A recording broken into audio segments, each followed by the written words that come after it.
എൻ്റെ പ്രിയ ദൈവമക്കളെ, ഇന്ന് നമുക്ക് ദൈവത്തിൻ്റെ ദയ എത്ര വിലയേറിയതെന്ന് ശ്രവിക്കാം. സങ്കീർത്തനം 36:7. ദൈവമേ, നിന്റെ ദയ എത്ര വിലയേറിയത്! മനുഷ്യപുത്രന്മാർ നിന്റെ ചിറകിൻ നിഴലിൽ ശരണം പ്രാപിക്കുന്നു.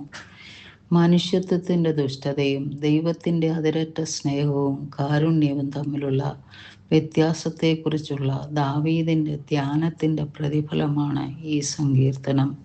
ഈ വാക്യത്തിൽ ദൈവസ്നേഹത്തിൻ്റെ വിലയേറിയതും സംരക്ഷണാത്മകവുമായ സ്വഭാവത്തെ പ്രത്യേകം എടുത്തു കാണിക്കുന്നു.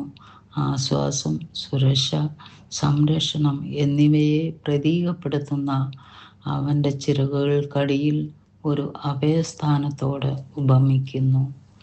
ദൈവമേ, നിന്റെ അചഞ്ചലമായ സ്നേഹം എത്ര അമൂല്യമാണ്! ദൈവസ്നേഹത്തിൻ്റെ മൂല്യം ഊന്നിപ്പറയുക. അത് ഏതൊരു ഭൗതിക സമ്പത്തിനോ ഭൗമിക നിധിക്കോ അപ്പുറമാണ്. അമൂല്യമായത് എന്ന വാക്ക് സൂചിപ്പിക്കുന്നത് ദൈവത്തിൻ്റെ സ്നേഹത്തെ ലോകത്തിലെ ഒന്നിനോട് അളക്കാനോ താരതമ്യം ചെയ്യാനോ കഴിയില്ല എന്നാണ്. അത് സ്ഥിരവും മാറ്റമില്ലാത്തതും ആശ്രയിക്കാവുന്നതുമാണ്. ദൈവത്തിൻ്റെ ചിറയിൻ കീഴിൽ അഭയം തേടുന്നതിൻ്റെ ചിത്രം സംരക്ഷണം, സുരക്ഷ, ആശ്വാസം എന്നിവയുടെ ഒരു രൂപകമാണ്. ഒരു പക്ഷി അതിൻ്റെ കുഞ്ഞുങ്ങളെ ചിറയിൻ കീഴിൽ സംരക്ഷിക്കുന്നത് പോലെ ദൈവം തൻ്റെ ജനത്തിന് സുരക്ഷിതത്വത്തിൻ്റെയും അഭയത്തിൻ്റെയും ഒരു സ്ഥലം നൽകുന്നു. ദോഷം, കുഴപ്പം, ദുരിതം എന്നിവയിൽ നിന്ന് ദൈവത്തിൻ്റെ ചിറകിൻ കീഴിലുള്ള അഭയം ദൈവത്തിൻ്റെ പരിപോഷണത്തെയും സംരക്ഷണത്തെയും പരിചരണത്തെയും സൂചിപ്പിക്കുന്നു. ദൈവത്തിൻ്റെ അചഞ്ചലമായ സ്നേഹത്തെ നാം വിലമതിക്കണം. ജീവിതം അതിരുകടന്നു പോകുമ്പോൾ നമുക്ക് ആത്മീയവും വൈകാരികവുമായ സുരക്ഷ നൽകുന്ന ദൈവത്തിൻ്റെ സംരക്ഷണം തേടുക.